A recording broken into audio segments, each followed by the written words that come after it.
So in this project, we will use CNN, that is Convolutional Neural Network, to build, train and test a traffic sign classification model. We will be using Google Colab, as Google Colab provides high computational power and CNN needs that. We'll build this model using TensorFlow and Keras. It is a multi-class classification problem, and this model will be used to make smarter cars. So the first step would be to connect your Kaggle account to the Google Colab. Because it is important, if you connect your Kaggle account to your Google Colab, it will directly download your data into your Colab notebook rather than downloading on your local machine. And we can run that data from the Google Colab only. So the first step is to connect your Kaggle account. For that, you need to go to your Kaggle account, go to the account section and create a new API token. As you can see here, my API token has been downloaded. Now you need to upload it in your Google Colab. So here I have run this command named from google.colab, we'll import files and we'll upload this here. So after running this cell, I'll get an option to upload the file. I'll choose my Kaggle key and upload it here. So here you can see that I have uploaded my Kaggle key. Now it's connected to my Kaggle account. Next, I'll have to install a Kaggle API client. So for installing a Kaggle API client, we use pip install. Let's run this and install our Kaggle API. As you can see, it's installed now. So in order to move forward, we need to set up the Kaggle using the Kaggle API. And also we need to avoid warning if there are any on the Kaggle tool startup. So these commands will create a directory named Kaggle and save that Kaggle JSON file into that directory. Also, the chmod 600 will avoid a warning on Kaggle tool startup. Let's run this cell.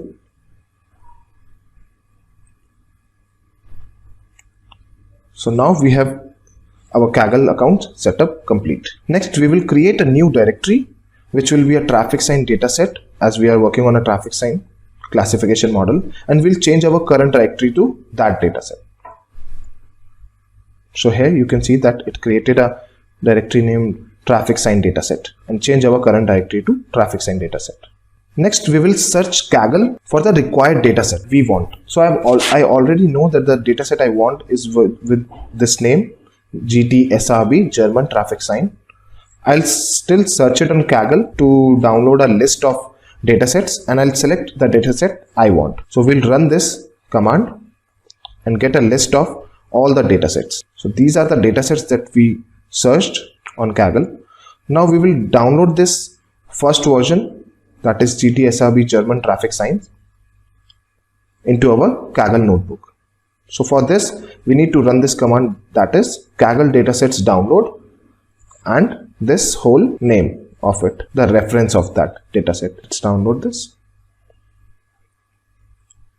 As you can see here, the data is currently being downloaded. It's of around 612 MB.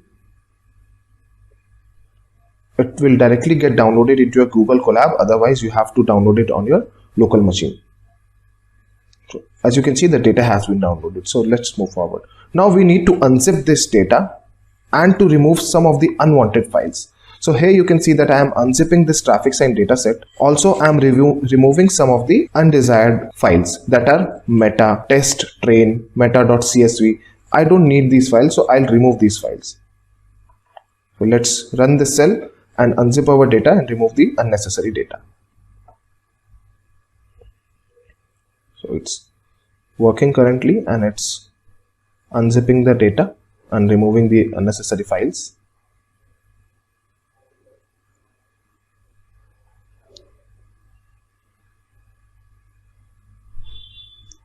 As you can see here, it's a large data set, so it will take some time to unzip all the data here. You can see it will take some time. What we are doing, we are unzipping the data and removing all the irrelevant files. So as you can see, we have unzipped all the data and removed the unnecessary files. Now the next step would be to start creating the model. So for that, we will First, install some libraries which are important for us. So for creating a model, we need to import these libraries, which are from sklearn.model selection. We'll import testRange-split, which will be used to split the data. We will import two categorical functions from TensorFlow, which will be used for one-hot encoding. We will import TensorFlow also. We'll import the model, that is we are using here sequential model, and the different layers that we are going to use, that are dense, flatten, dropout, conv 2D layer and maxpool 2D layers. Other than that, some important libraries such as pandas for data frame, numpy for mathematical computation, matplotlib.pyplot for visualization, matplotlib.image for reading the image, seaborn for visualization, and so on. So let's run this cell and import all the libraries that we require. So here all our libraries have been imported. So let's move